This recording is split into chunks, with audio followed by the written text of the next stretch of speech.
Good afternoon, Trinidad and Tobago. I'm Mahalia Joseph, and C News is live at noon. Topping the news at this time, residents of Surrey Village, Lupino, have staged a fiery protest as they have been without water for the past 3 months. This is particularly baffling as Lupino is a major water source. In Surrey Village, no water shortage. From one of the residents who I just talked to, they said that how they have not gotten water for 3 months, sometimes once in a week and stuff like that. And we are one of the main water sources in Lupino Village, so for that to be happening is already started. The residents blocked off McDavid Trace with tires and debris from 6:30 a.m., calling for the authorities to restore water to the area, with a special plea being made to their MP Sharian Critchlow-Coburn. They came up and they're supposed to have sorted it out, but what I'm hearing now is 3 months going and nothing, no water, and people frustrated, So we're calling out to the MP to come out and see about her constituency, which is Surrey and Lupino as well. But in response to the early morning protest, Member of Parliament Sharian Critchlow-Coburn says there is no major shortage of water in the community. They have been having some problems with having water in their pipes. Right. And what was done, I have been in contact with WASA, and WASA is providing that community with truck-borne water every day. The Member of Parliament says plans are being put in place for a more reliable water source. I have carded a meeting. I'm going to be meeting with them together with officials of WASA to give them an update of what is being done to provide them with a reliable supply of water. Okay. And it includes constructing a well at the bottom of McDavid Trace. Minister of Energy and Energy Industries Franklin Can is back on the job. The senator returned to office on Monday, April 3, 2017, after undergoing triple bypass surgery in January. In a release from the ministry, the minister says he is eager to resume his role in leading the ministry and the energy sector through what some have described as uniquely challenging times. It is still to be seen if the minister will return to the Senate this afternoon as debate takes place on the International Financial Organizations Bill 2017. In his absence in the Senate, Olugopi Schoon has been acting as the leader of government business.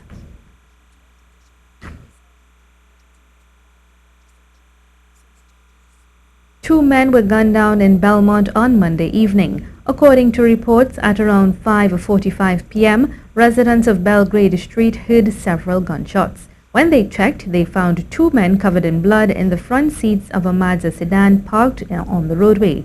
The men have been identified as Ken Ramlal and Keston Aberdeen. Ramlal was said to be from Labray, while Aberdeen was from Bessany. Police say Aberdeen had been well known to them and had connections to the illegal gun and drug trade. Following the incident, the official murder toll for the year, according to the TTPS, stood at 134. Former head of the National Operations Center, Gavin Hira, believes that criminality has increased in the country. He was speaking on CTV's Good Morning TNT. Criminality on an increase, and for some reason or the other, there seems to also be a slow pace in how we're treating with some of these eventualities, and that concerns me, one, as a former member of law enforcement fraternity, and more so it would concern me as what do we have waiting for us. Commenting on the closure of the Citizen Security Program, Mr. Hira said it is very vital to the security apparatus of the country. With regards to national security, because as I would always say, and you'd probably have heard me speak in other places, it is not just the law enforcement, it is not just the hard and fast policing, and more so that rigid sort of approach. There has to be a sincere social aspect of it. This is the C News Live Report at noon. Remember, you can keep up to date with all the latest news on our website at ctvtt.com, or you can check out our Facebook and Twitter pages at C News Live.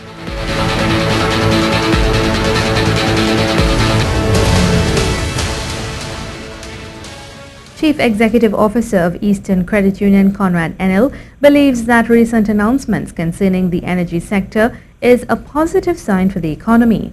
Speaking on Good Morning Trinidad and Tobago this morning, Mr. Enel said it could signal stability.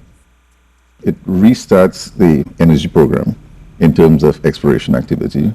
2, it says to investors that Trinidad and Tobago, in spite of the challenges, is a good place to invest because large companies are in fact continuing to invest. He stressed, however, that the government approach to the economy must be properly articulated so that the population can adjust. He says while there is a need for diversification, continued investment in the energy sector is key. All the individuals who make their living from activities in energy are now able to say, okay, on the basis of these new activities, we can plan for economic activity, and therefore we might be able to hold on to staff a little bit longer, we might be able to retool, we might be able to start to look at planning for a brighter future. And I think that to me is positive. The United Nations Population Fund responds to the decision made by one of its founding members, the United States, to discontinue funding to the organization, calling their reasoning erroneous. The U.S. on Monday announced plans to pull out of the fund, which deals with family planning and reproductive health, claiming that its operations violate an anti-abortion policy enacted by the Trump administration. In a statement released today, the UNFPA refuted this claim, saying all of its work promotes the human rights of individuals and couples to make their own decisions.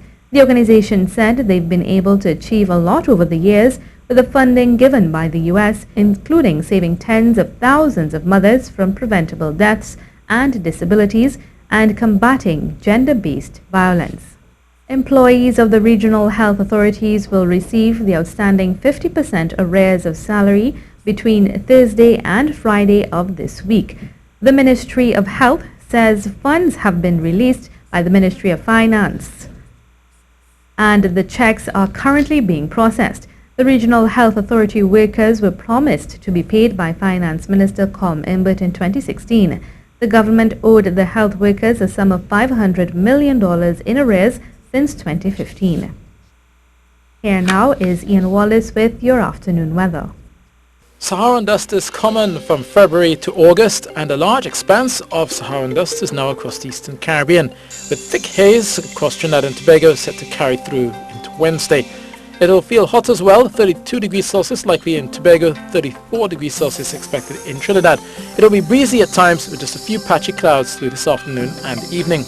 Meanwhile, seabathers and fisherfolk should be cautious along northern and sheltered coastlines, says the Meteorological Service. Look for long swells from the north every 12 seconds, sweeping the islands, bringing Atlantic waters up to 3 meters and near to 2 meters through the Caribbean, with sheltered bays getting up to 1.5 at times.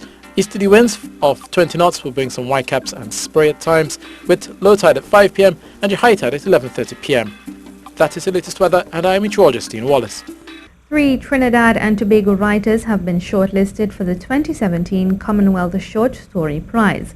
John Lewis Katz, Caroline Mackenzie, and Ingrid Passard made the list of 21 writers for the prize, which was released on the Commonwealth Writers website today. Shopping by Lewis Katz, The Dying Wish by Caroline Mackenzie, and Passard's The Sweet Sup were the stories selected. The winner will be announced in a few months' time. To some other news now, as events begin to cool in Enterprise, leader of the Islamic Front says a solution for the conflict in Enterprise could happen very soon. Marie-Therese Bernard has more. The heart of the events leading to violence in Enterprise sprang from a chain. According to Islamic Front leader Umar Abdullah, the conflict stems from one item of jewelry. You know what started this whole problem in Enterprise? It was a gold chain. A thing as simple and small as a gold chain. And because no one was there to actually mediate this particular situation, it escalated and rolled out and become something, that is before us. This individual pawned the chain, and trying to get back the chain, he wasn't able to get back the chain, and they never even compensated him for the chain. So that erupted into an argument into a fight. Mr. Abdullah says that at that time there was no killing, but the bad blood had been sown and it continued to escalate. It's difficult to think and to work it out in your mind. How could something like that arise to where we are today? And this is the problem that our CTNT has. We tend to be too laid back and too lax in believing that we live in a paradise, and we fail to address the problems that oftentimes exist right around us. And we feel it's all going to go away. It's not going to go away. It's going to come back, and it's going to haunt us in different manifestations. Mr. Abdullah says we all have to take blame for what is occurring in central Trinidad. I blame us, all of us. All of us need to take some share in that blame. And when I mean all of us, I'm talking about the imams who were there in the area, who are still there, and the Muslim community, including myself, because I would have known that situation existing for quite some time, not in the context of what is happening now, but we would have seen and observed it going to what it is today. We all have to shoulder some share of that blame. He does not let wider forces in the society escape. He says the police, the government and community leaders needed to be more aware and to treat with the various challenges that the troubled youth face. Mr. Abdullah says a program Hearts and Minds, which was successful in Levantil, could be tweaked in the restoration of peace in Enterprise. He says the population will get a rollout of the solutions on Friday as the mediation process continues. Mary-Therese Bernard, C News. An accident in Sangre Grande on Monday afternoon claimed the life of one man. According to reports, around 4:30 p.m., 42-year-old Gary James was attempting to cross Adventist Street when he was hit by an oncoming truck. James was killed at the scene of the accident, which was mere meters from his home. Police have reportedly destroyed over $14 million of marijuana following an eradication exercise. In a release on Monday, the TTPS confirmed that on March 28, 2017, officers from the Organized Crime, Narcotics and Firearms Bureau, the Air Support Unit, the members of the Northern Division Task Force went to Wharf Trace Maraca St. Joseph, where they found a campsite filled with the plant. At the site, they found 15 kilograms of cured marijuana, 14,600 fully grown marijuana trees, approximately 4,000 seedlings, and 600-gallon water tanks and 10 plastic barrels, and the street value of the find was estimated at $14.6 million. The campsite and its equipment was destroyed. The 7th meeting of the Technical Working Group on Preventing Crime by Focusing on At-Risk Youth and Vulnerable Populations is taking place at the Movietown Banquet and Conference Center. Today's workshop focused on evidence-based decision-making. During the opening of the session, Charge d'Affaires of the U.S. Embassy, John McIntyre, called for the ideas expressed to be properly developed. Cannot emphasize how valuable comprehensive data is in this effort. The focus will be on presenting the latest research, the lessons emerging from some of our strongest programs in the region, of which we've just talked a little bit about, and to build your capacity to move from evidence-based practice to actual policy. He stressed the U.S. was committed to making the Caribbean safer. The United States remains committed to the safety and security needs of the Caribbean. Full stop. We look forward to our continued collaboration and capacity building with all entities in the region. So if you take anything away from this, anything, we are committed to the Caribbean.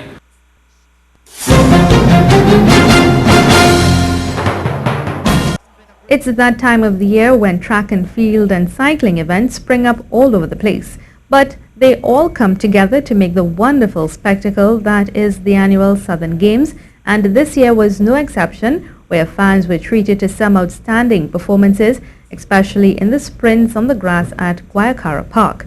Ken Fuentes has highlights. For young and upcoming track and field stars took to the track first, and in the girls under 14, Natasha Fox of Point Fortin New Jets was the winner in 13.03 seconds. In the boys division, Darius Joseph of Estonians took control from just about 50 meters to win this one comfortably in 12.42 seconds for the victory. It is in lane number 4. The girls under 16 was a close encounter, as Cougars Shaniqua Bascom's dive at the line ensured she would get the victory in a time of 12.59 seconds. It was also a tight finish in the boys under 16 division, as a 4-2 finish gave Memphis Pioneers Shaquem McKay the victory in 11.61 seconds. Naomi Campbell of Point Fortin New Jets was the winner in the girls under 18 100. Her time of 12.51 seconds was enough to earn her an impressive victory.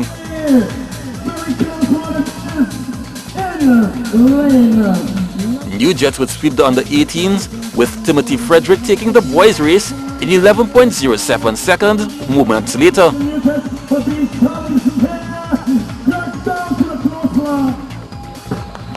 In the boys under 20, Jalen Purcell of Simplex got the best of the field in 10.84 seconds, showing good form during this trip on the grass. While the juniors held most of the spotlight, the senior athletes were not left out of the equation. National star Kamaria Durant of Simplex took the women's 100 in 11.90 seconds. And in the final 100 sprint of the day, the men's open, Kevin Haynes of the Defense Force won in 10.92 seconds. Kent Fuentes, C Sports. And that's the C News Report at noon. I'm Mahalia Joseph. Remember, for up-to-date and breaking news throughout the day, you can visit the C News website at ctvtt.com. Have a good afternoon.